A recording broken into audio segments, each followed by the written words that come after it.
திருவாரூர் மாவட்டம் திருத்துறைப்பூண்டி அருகே தொடர் மழையால் சுமார் 2000 ஏக்கர் சம்பா நெற்பயிர் தண்ணீரில் மூழ்கியதால் விவசாயிகள் கடும் வேதனையடைந்துள்ளனர். திருவாரூர் மாவட்டத்தில் கடந்த 3 தினங்களாக தொடர்ந்து மழை பெய்தது. இதனால் மாங்குடி, வடசங்கந்தி, உதயமார்த்தாண்டபுரம், குன்னலூர், ஆலத்தம்பாடி, மணலி உள்ளிட்ட பகுதிகளில் சுமார் 2000 ஏக்கர் அளவிற்கு சம்பா தாளடி பயிர்கள் தண்ணீரில் மூழ்கியுள்ளதால் சாகுபடி செய்துள்ள விவசாயிகள் வேதனை அடைந்துள்ளனர். 2 நாளா பெஞ்ச மழையில 3-4 வேலி எல்லாம் முழுந்து கிடக்குது. நாங்க கடனை வாங்கி நகை எல்லாம் அடகு வச்சு வெள்ளமா விட்டு வடிகால் தூர்வாரி சுத்தம் பண்ணி கொடுக்காம வருஷம் இதே மாதிரி நாங்க நட்டமடைஞ்சு நாங்க எப்படி சார் முன்னேறது, நாங்க எப்படி சார் பிழைக்கிறது, பிள்ளை குட்டியெல்லாம் எப்படி படிக்க வைக்கிறது, நல்லதுக்கிறது பண்றது. தயவு பண்ணி அரசாங்கத்துல எல்லாரும் பார்த்து எங்களுக்கான தீர்வை வழங்கணும். எங்க வயலெல்லாம் முழுந்து கிடக்குது. 4-5 வேலையும் நகை பூரா இருந்தது போனதெல்லாம் அடகு வச்சு நாங்க சந்தியில நிக்கிறோம்.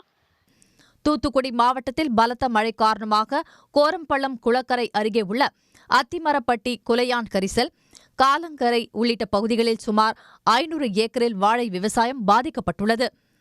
கோரம்பள்ளம் குளத்தை முறையாக தூர்வாரி அதனை ஒட்டிய பாசன பகுதிகளுக்கு செல்லக்கூடிய மடைகள் மற்றும் கால்வாய்களை முறையாக பராமரித்தால் மட்டுமே வாழை விவசாயம் பாதிக்காது என்று அப்பகுதி விவசாயிகள் கவலை தெரிவிக்கின்றனர். 8 சட்டர், அதாவது 8000 கனடி 9000 கனடி வரைக்கும் தண்ணி போய்கிட்டு இருந்த ஓடையில் வயல்வெளியில் ஒரு நாளும் தண்ணி ஏறாது. ஆனால் இப்போ வெறும் 2000 கனடி 3000 கனடி தண்ணி திறந்தாலே வயல் பூரா தண்ணியாகிடுது. எங்களுக்கு விவசாயம் பூரா வருஷம் இதே அழிமாக தான் இருக்குது.